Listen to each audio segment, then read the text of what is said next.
Bienvenue pour cette analyse ciblée.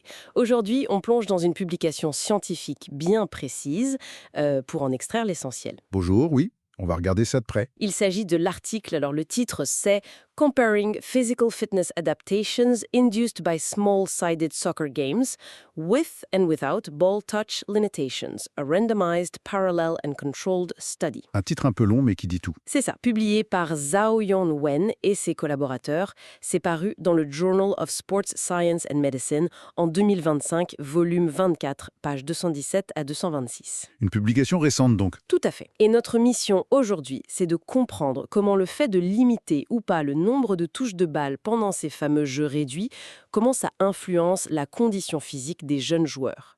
Sur plusieurs semaines, pas juste sur une séance. Exactement, l'adaptation à moyen terme. Alors, allons-y. Les jeux réduits, les SSG comme on dit souvent, ce sont ces exercices de foot qu'on adapte. Moins de joueurs, terrain plus petit, des règles un peu ajustées. L'idée, c'est de simuler certains aspects du jeu réel, mais en plus intense souvent, et pour améliorer la prise de décision aussi. C'est un outil très utilisé, oui.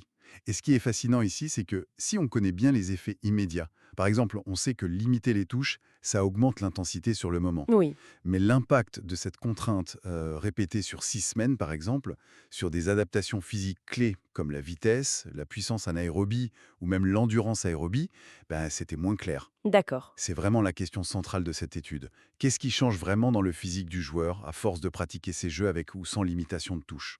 Et donc, pour répondre à ça, l'étude a suivi 47 jeunes footballeurs. Ils avaient environ 16-17 ans. Une catégorie d'âge intéressante en pleine formation? Oui, et ça s'est déroulé sur 6 semaines. Ils ont fait 3 groupes. Un groupe témoin qui faisait l'entraînement habituel, Classique? un deuxième groupe qui ajoutait des SSG, mais en jeu libre, on va dire le groupe FreeBT. Donc sans consigne sur les touches? Voilà. Et un troisième groupe qui faisait les mêmes SSG, mais là avec une limitation du nombre de touches de balle, le groupe Limited BJ. D'accord, la contrainte en plus. C'est ça. Et avant et après ces 6 semaines, ils ont mesuré plusieurs choses.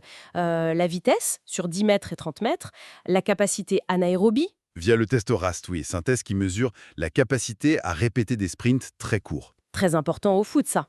Et puis l'endurance aérobie avec le test yo-yo. Le yo-yo Intermittent Recovery Test, plus précisément. Très spécifique au foot avec ses changements de rythme. Bon, alors qu'est-ce que ça a donné après 6 semaines? Alors, regardons les résultats clés. Pour l'endurance aérobie, mesurée par le yo-yo, les deux groupes qui ont fait des SSG, que ce soit en jeu libre ou avec touche limitée, Les groupes FreeBT et Limited BT. exactement, ils se sont améliorés de manière assez similaire. Et surtout, bien plus que le groupe témoin. Ok, donc faire des SSG, peu importe la règle des touches, c'est bon pour le cardio, pour l'endurance spécifique au foot, ça semble logique. Oui, ça confirme l'intérêt général des SSG pour cet aspect. Mais là où ça devient particulièrement intéressant, c'est quand on regarde la puissance anaérobie et la vitesse sur courte distance. L'explosivité en gros. Et ça, pour la puissance anaérobie, donc le test RAST, le groupe touche limitée, le Limited BT, a montré des progrès significativement plus importants que le groupe jeu libre. Ah Les deux groupes SSG ont fait mieux que le groupe témoin, bien entendu, mais il y a une vraie différence entre les deux types de SSG. Et pour la vitesse, sur 10 mètres, l'accélération. Même tendance, et encore plus marquée. Sur 10 mètres, le groupe touche limitée était significativement plus rapide que les deux autres. Carrément plus rapide que les deux autres. Donc même que le groupe jeu libre. Oui, oui, le groupe jeu libre s'est amélioré aussi par rapport au groupe témoin, mais le groupe touche limitée a vraiment pris une avance sur ce critère des 10 mètres. C'est net. Et sur 30 mètres alors, est-ce que ça se confirme? Eh ben non. Et c'est ça qui est aussi intéressant. Sur 30 mètres, après les 6 semaines, il n'y avait pas de différence significative dans l'amélioration entre les trois groupes. Curieux.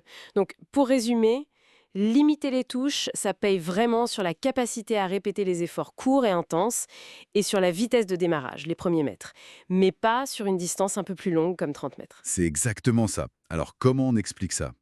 L'hypothèse avancée, c'est que limiter les touches force les joueurs à quoi? À prendre des décisions plus vite. Logique? À faire plus de déplacements, souvent plus courts et plus intenses, pour se démarquer ou pour jouer vite. Et surtout, ça demande plus d'accélération explosive. Pour être disponible pour attaquer l'espace. Voilà.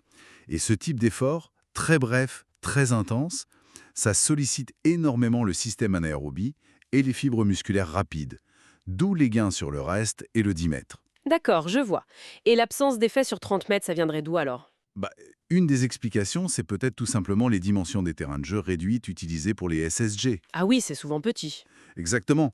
Sur ces petites surfaces, les joueurs n'ont peut-être tout simplement pas la distance pour vraiment atteindre et maintenir leur vitesse maximale sur 30 mètres. Donc, l'entraînement ne stimule pas spécifiquement cette qualité-là. C'est une explication plausible, oui. Et pour l'amélioration aérobique qui était similaire entre les deux groupes SSG? Ça suggère que l'intensité globale des SSG, qu'il y ait ou non la contrainte des touches, est déjà suffisante pour bien stimuler le système cardiovasculaire. La limitation de touches n'apporte pas de plus significatif pour l'aérobie, mais elle cible autre chose. D'accord, c'est plus spécifique à l'anaérobie et à l'accélération. Voilà. Bien sûr, les auteurs rappellent quelques limites. L'étude porte sur des jeunes joueurs, U17 environ. Pas des pros adultes. Non. Et la durée est de 6 semaines. C'est intéressant, mais ce n'est pas non plus une saison complète. Donc il faut rester prudent avant de généraliser à outrance. Bien sûr. Mais malgré tout, pour un entraîneur, il y a des implications pratiques assez claires, non? Ah oui, tout à fait. Si on résume, les jeux réduits, c'est bien pour l'endurance spécifique. Mais si on veut spécifiquement travailler la capacité à répéter les sprints, l'explosivité, la vitesse de démarrage, eh bien, ajouter cette contrainte du nombre limité de touches.